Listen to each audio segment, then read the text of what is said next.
পক্ষ, একটা হলো বাংলা পক্ষ আর একটা হলো ভারত পক্ষ।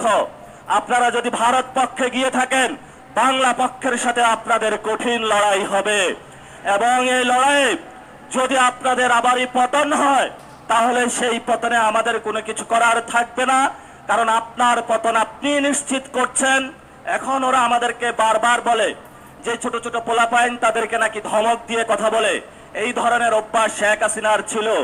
আপনারা দেখেছেন পার্লামেন্টে দেশের অন্যতম প্রথিতযশা আলেম আল্লামা মামুনুল হককে নিয়ে যেই ধরনের আওয়ামী লীগ কুরুচিপূর্ণ মন্তব্য করেছিল, তেমনি ভাবে বিএনপি সরকার আওয়ামী লীগের পথ ধরে একই কুরুচিপূর্ণ মন্তব্যের তারা আশ্রয় নিয়েছে এবং সাথে সাথে তারা যে বিষয়টা জঘন্য কর্মকাণ্ড তারা করলো, তারা দেখলো বাংলাদেশে যতদিন আলেম ওলামা থাকবে, বাংলাদেশে যতদিন ইসলামের পক্ষের লোক থাকবে, বাংলাদেশে যতদিন নীতি নৈতিকতার লোক থাকবে, ততদিন তাদের চাঁদাবাজি, সন্ত্রাস, দুর্নীতি, ভারত নীতির তারা বিরোধিতা করতে যাবে। এই জন্য তারা বাংলাদেশের বাংলা পক্ষের শক্তিতে নিবৃত্ত করার জন্য ক্যারেক্টারের আশ্রয় নিয়েছে। যেই পথে তারা আশ্রয় নিয়েছে, এই পথটা ছিল শেখ হাসিনার। এই জন্য আমি তারেক রহমানকে অনুরোধ করব, আপনার বাপ কখনো মুজিববাদী লোক ছিল না, আপনার মা কখনো মুজিববাদী লোক ছিল না, কিন্তু আপনি নব্য করে মুজিববাদের পাহারা হয়েছেন।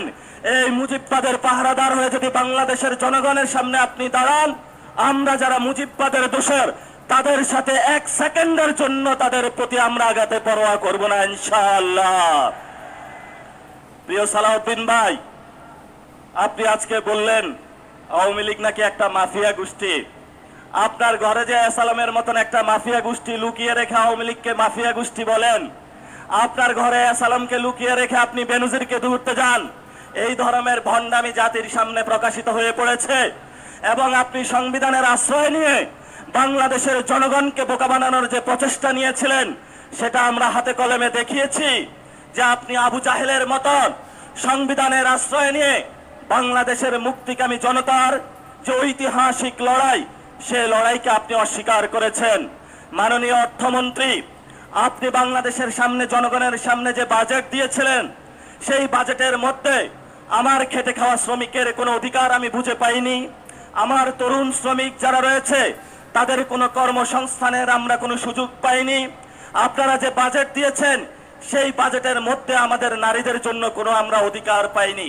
আমরা বাজেট সম্পর্কে স্পষ্ট করেছি, এটা দুর্নীতি এবং লুটপাটের একটা বৈধতা উৎপাদনকারী বাজেট, যেই বাজেটকে আমরা ঘৃণাভরে প্রত্যাখ্যান করেছি এবং এই বাজেট নতুন করে টাকা কামানোর ধান্দা, যেই গ্যাং ছিল সেই হাওয়া ভবনে, সেই গ্যাং তারা লন্ডনে আশ্রয় গিয়েছে, সেই গ্যাং এখন বাংলাদেশের মানুষের মধ্যে ইন্ডিয়ার সহযোগিতায় এবং আমাদের কতিপয় বিভ্রান্ত সেনাবাহিনীর যুবকদের সহযোগিতায় বাংলাদেশের মানুষের উপরে তারা চাপিয়ে দিয়েছে। আমরা তীব্র নিন্দা এবং ধিক্কার জানাচ্ছি।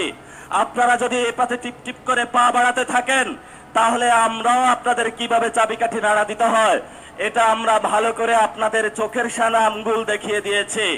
এই যে তারেক রহমানের একটা বন্ধু আছে, মীর শাহ আলম নাকি যেন কি নাম, সে আমাদেরকে সংসদে দাঁড়িয়ে বলেছিল, কোথায় ছিলা তোমরা? আমি বাবু তোমাকে প্রশ্ন করতে চাচ্ছি যে বাবু, তুমি গত 17 বছর কোথায় ছিলা? তুমি শিবগুজ মডেলকে গোপালগুল মডেলে ট্রান্সফার করেছ। এই ধরনের উশৃঙ্খল যুবক যারা হাওয়া ভবনের বর্তমান সরকারে অংশগ্রহণ করেছে, এই উশৃঙ্খল যুবকদের থেকে বাংলাদেশ রক্ষা করতে হবে। এই উশৃঙ্খল যুবক কার গর্ভে জন্ম নিয়েছে, কোন দল করে, সেটা আমরা বাংলাদেশে দেখবো না। উশৃঙ্খল যুবকদেরকে আমরা শৃঙ্খলা আনবো, এটাই আমাদের আজাদির লড়াই। শেষ কথা, আমাদের আগামীর 3টা লড়াই, এই 3টা লড়াই হলো আমাদের সংস্কার বাস্তবায়নের লড়াই, যার জন্য এই খুলনার সমাবেশে আপনারা উপস্থিত হয়েছেন। 75% বাংলাদেশের মানুষ ভোট দিয়েছে। আমাদের দ্বিতীয় লড়াই বাংলাদেশে সার্বভৌমত্বের লড়াই। এই সার্বভৌমত্বের লড়াইয়ে দিল্লির দাদাবাদু থেকে বের হয়ে, আমেরিকান পররাষ্ট্রনীতি থেকে বের হয়ে স্বাধীন বাংলাদেশের পররাষ্ট্রনীতি ইনশাআল্লাহ আমরা বাংলাদেশে প্রতিষ্ঠা করব। লাস্ট যেটা, আওয়ামী লীগ বাংলাদেশে বিচারের মুখোমুখি হতে হবে।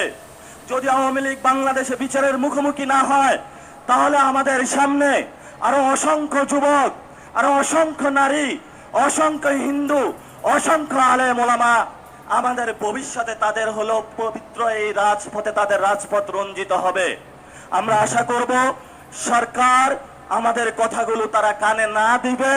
যদি তারা না নেয় তাহলে কিভাবে কানে তাদেরকে ঢুকাতে হয় আমরা সেই উশৃঙ্খল যুবকদের শিখিয়ে দিব, যারা পার্লামেন্টে বসে বসে মিট মিট করে হাসে।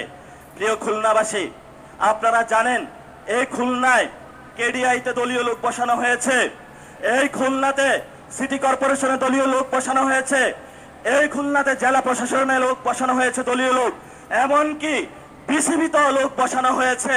খুলনাবাসী, এই সব সন্ত্রাসীদেরকে আপনারা ছাড় দিবেন না। যতই ভদ্রতার মুখোশ পরে তারা আমাদের সামনে আসে, আপনারা যদি তাদেরকে ছাড় দেন, কালকে আপনাকে তারা হত্যা করতে উদ্যত হবে, আপনার সন্তানকে তারা হত্যা করবে, আপনার মাকে তারা হত্যা করবে, আপনার বউকে তারা হত্যা করবে। এই সব সন্ত্রাসীদেরকে খুলনার অঞ্চল থেকে উচ্ছেদ করতে হবে। এবং যারা মসজিদে হত্যাকাণ্ড ঘটিয়েছে খুলনাতে, আমরা বাবু তোমাদেরকে হুঁশিয়ার করে দিতে চাই। সালাউদ্দিন সাহেব বলে আইন শৃঙ্খলার নাকি অবনতি হয় নাই, তাহলে খুলনাতে কোন বাবু আপনার এই মসজিদের মধ্যে হত্যাকাণ্ড ঘটিয়েছে? সেই দিল্লির দাদাবাদুর গেটুপুত্র সালাউদ্দিনের কাছে আমরা প্রশ্ন রাখতে চাই। প্রিয় খুলনাবাসী, আমাদের সামনে সময় নেই।